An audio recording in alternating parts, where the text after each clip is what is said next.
I just had to let you know you're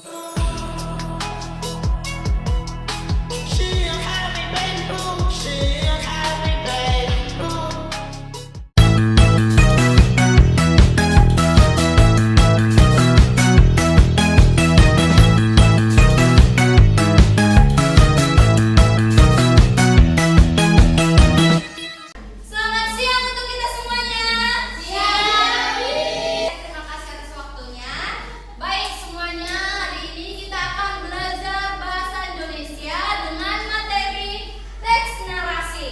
Sebelum kita mulai pembelajaran, ada baiknya Miss di sini memperkenalkan nama Miss terlebih dahulu. Perkenalkan, nama Miss Mia Salmasir dan teman Miss. Kenalkan, nama Miss Tasya Anjuli dan teman Miss. Kenalkan, nama Miss Lilis. Oke, semuanya siap untuk belajar? Siap!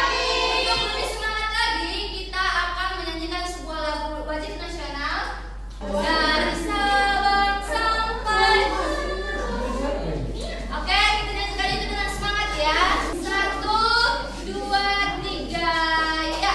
Dari Sabang sampai Merauke, berjajah pulau-pulau, semua menyambung menjadi satu. Itulah Indonesia. Indonesia tanah airku, aku berjanji padamu, menjunjung tanah airku Indonesia. Oke, silakan duduk. Oke, untuk mulai pembelajaran kita akan memulainya dengan berdoa. Kita berdoa sesuai agama dan kepercayaan kita masing-masing. Berdoa dimulai. Tuhan Yesus yang baik, terima kasih atas karunia yang Kau berikan kepada kami, sehingga kami masih dapat merasakan cinta kasih-Mu dan berkumpul di tempat ini dengan keadaan sehat. Tuhan Yesus, kami memulai. Tuhan Yesus yang baik, terima kasih atas karunia yang Kau berikan kepada kami, sehingga kami masih dapat merasakan cinta kasih-Mu dan berkumpul di tempat ini dengan keadaan sehat. Tuhan Yesus, kami mau memulai pembelajaran kami. Kiranya Engkau berkati kami dari awal, tengah, hingga akhir. Segala dosa kami perbuat, ampuni kami agar kami layak disebut sebagai anak-Mu. Terima kasih Tuhan Yesus. Amin. Nah, sebelum itulah, Miss mau anak-anak perhatikan dulu sekelilingnya. Adakah sampah? Jika ada sampah di sekelilingnya, silakan dibuang ke tempat sampah ya. Nah, materi kita pada hari ini adalah teks narasi. Kalau sini nanti ada tujuan pembelajarannya yang harus kita capai. Yang pertama itu adalah melalui kegiatan menyimak cerita narasi, peserta didik mampu menceritakan kembali isi dari cerita narasi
kancil dan buaya itu. Kalau tokohnya misalnya si kancil, menurut anak-anak Miss, bagaimana sifatnya? Penipu. Cerdik, Miss. Cerdik.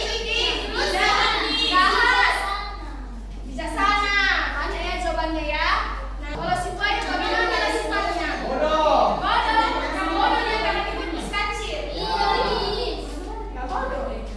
Bodoh itu bisa. Lugu.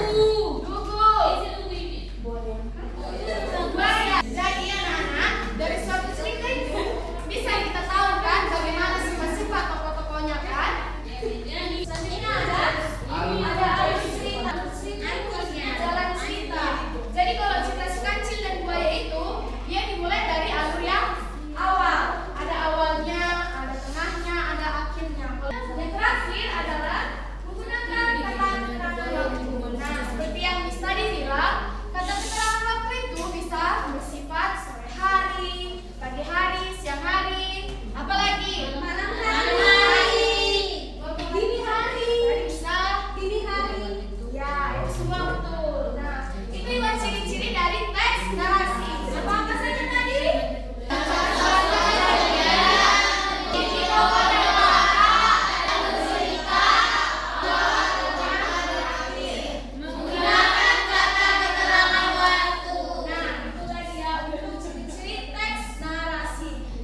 Dan struktur dan unsur akan dijelaskan oleh Miss Tasya. Oke, sebelum kita memasuki materi selanjutnya, kita ice breaking dulu ya.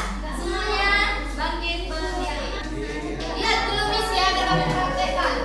Tepuk siku, tepuk pundak, tepuk tangan. Tepuk siku, tepuk pundak, tepuk tangan. Tepuk siku, pundak kanan. Tangan pundak siku. Tepuk siku, tepuk pundak, tepuk tangan. 1, 2, 3, ya. Tepuk siku, pundak, pundak, tepuk tangan. Tepuk siku, tepuk pundak, tepuk tangan. Tepuk siku, pundak, tangan.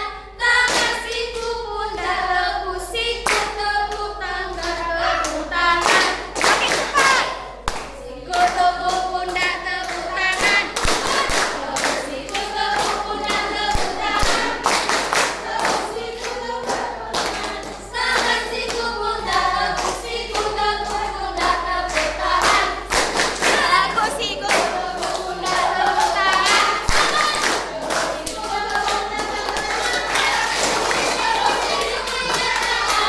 Tangan siku, pundak, tepuk siku, tepuk pundak, tepuk tangan.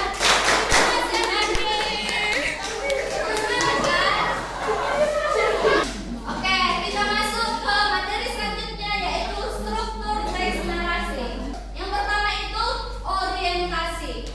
Berisi tentang pengenalan tokoh. Pengenalan tokohnya tadi tentang cerita si kancil dan buaya ini. Di orientasi dia dikenalkan. Itu biasanya terdapat di paragraf pertama. Nah, yang kedua, komplikasi. Munculnya masalah. Munculnya masalah tadi yang misalnya diceritakan kancil dan buaya. Munculnya masalah, apa masalahnya tadi? Yang kayak dibilang misalnya dia mau menyeberang, mengambil buah di seberang sungai, tetapi dia nggak tahu caranya menyeberangi sungai ini gimana. Kalau dia menyeberang sendiri, berarti dia akan tenggelam. Maka dia berpikir, apa ya? Makanya dapatlah solusinya. Yang keempat adalah pesan moral atau kesimpulan cerita. Nah, dari cerita si kancil dan buaya tadi kita bisa dapat pesan moral ataupun amanat yang bisa kita terapkan nanti di kehidupan sehari-hari. Selanjutnya, unsur-unsur teks narasi yang dijelaskan oleh Miss Lilis. Baik, masih semangat semuanya anak-anak Miss? Nah, tadi kan kita sudah mendengarkan penjelasan dari Miss Tasya dan Miss Tia tentang apa itu teks narasi,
I just had to let you know you're